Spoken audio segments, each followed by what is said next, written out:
Здравствуйте, мои уважаемые зрители! Хочу ознакомить вас с самыми последними новостями, что пишет армянская пресса. Сегодня я выпустил ролик, где сообщил, что там, видите, на фотографии Ильхам Алиев жестко наехал на этого госминистра Варданяна, сказал, что мы с ним вообще не будем иметь никаких дел, вообще ни о чем договариваться, пока он там занимает этот пост в Карабахе. Он крайне недоволен назначением этого Варданяна, тем более назначил его Путин. У Путина свои игры там, как сказать, специально он все это делает на зло Ильхама Алиева. Ильхам Алиев нервничает, и Варданян на интервью это прочитал, как я понял. И вот Рубен Варданян решил высказать ответку дать Ильхаму Алиеву, как бы сказать, свое мнение, что он думает о ситуации в Карабахе. Рубен Варданян предложил Алиеву перейти к более конструктивной тональности в вопросе диалога с Карабахом. В общем, Варданян намекает: Ильхам Алиев, вы слишком нервничаете, типа, слишком жестко на меня наехали, надо смягчить тон, как бы со мной, я тоже ведь не простой пацан с улицы, я миллиардер, меня Путин назначил, так что смените, пожалуйста, немножко тон свой. Видите, он рукой так показывает: потише, Ильхам Алиев, чуть-чуть потише со мной. Так, госминистр Карабаха Рубен Варданян ответил на заявление президента Азербайджана Ильхама Алиева.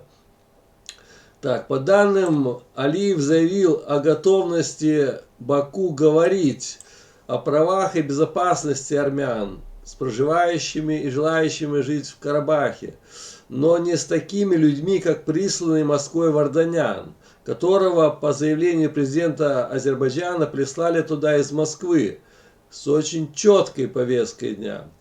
Карабах должен быть субъектом в этом процессе, написал он в своем канале. А Варданян типа приветствовал также учреждение нового формата прямых переговоров при международном посредничестве, отметив, что в числе международных посредников наряду с Россией и США должны обязательно войти Франция. Ну как без Франции? Конечно, Варданян там заплатил этим конгрессменам, и они его там все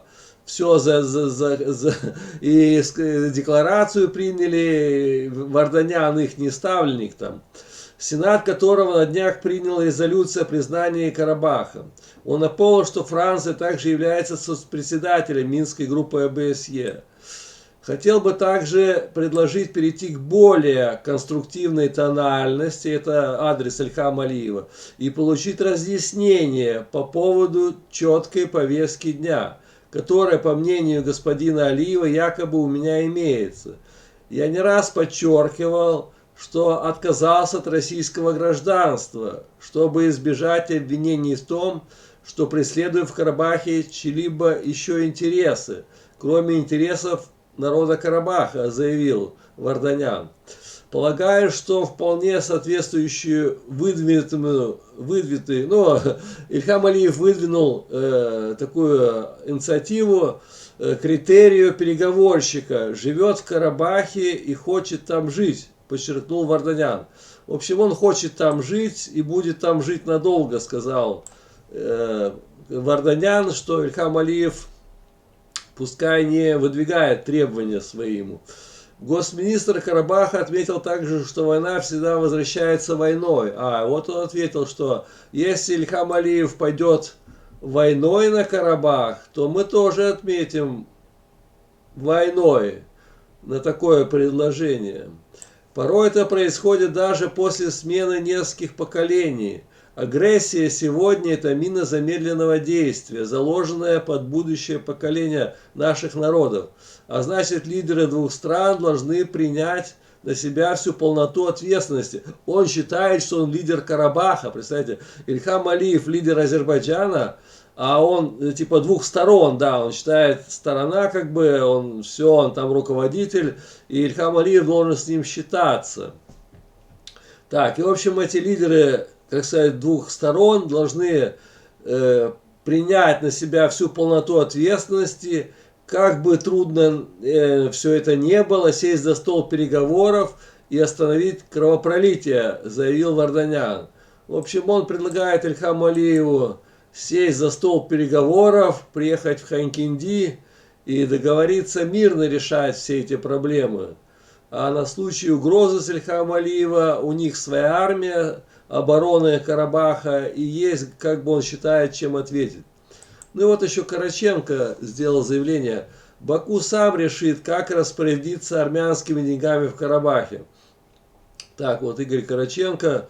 Если Армения хочет продолжить финансирование карабахских армян, то сначала должна перевести эти средства в бюджет Азербайджана. А Баку уже решить, как именно распорядиться этими деньгами в Карабахе. Имеется в виду Карабахский регион Азербайджана. Об этом написал в соцсети главный редактор журнала «Национальная оборона» Игорь Караченко. В общем, все деньги, которые направляются в Карабах, должны пройти через Азербайджан. Так, и вот комментарии.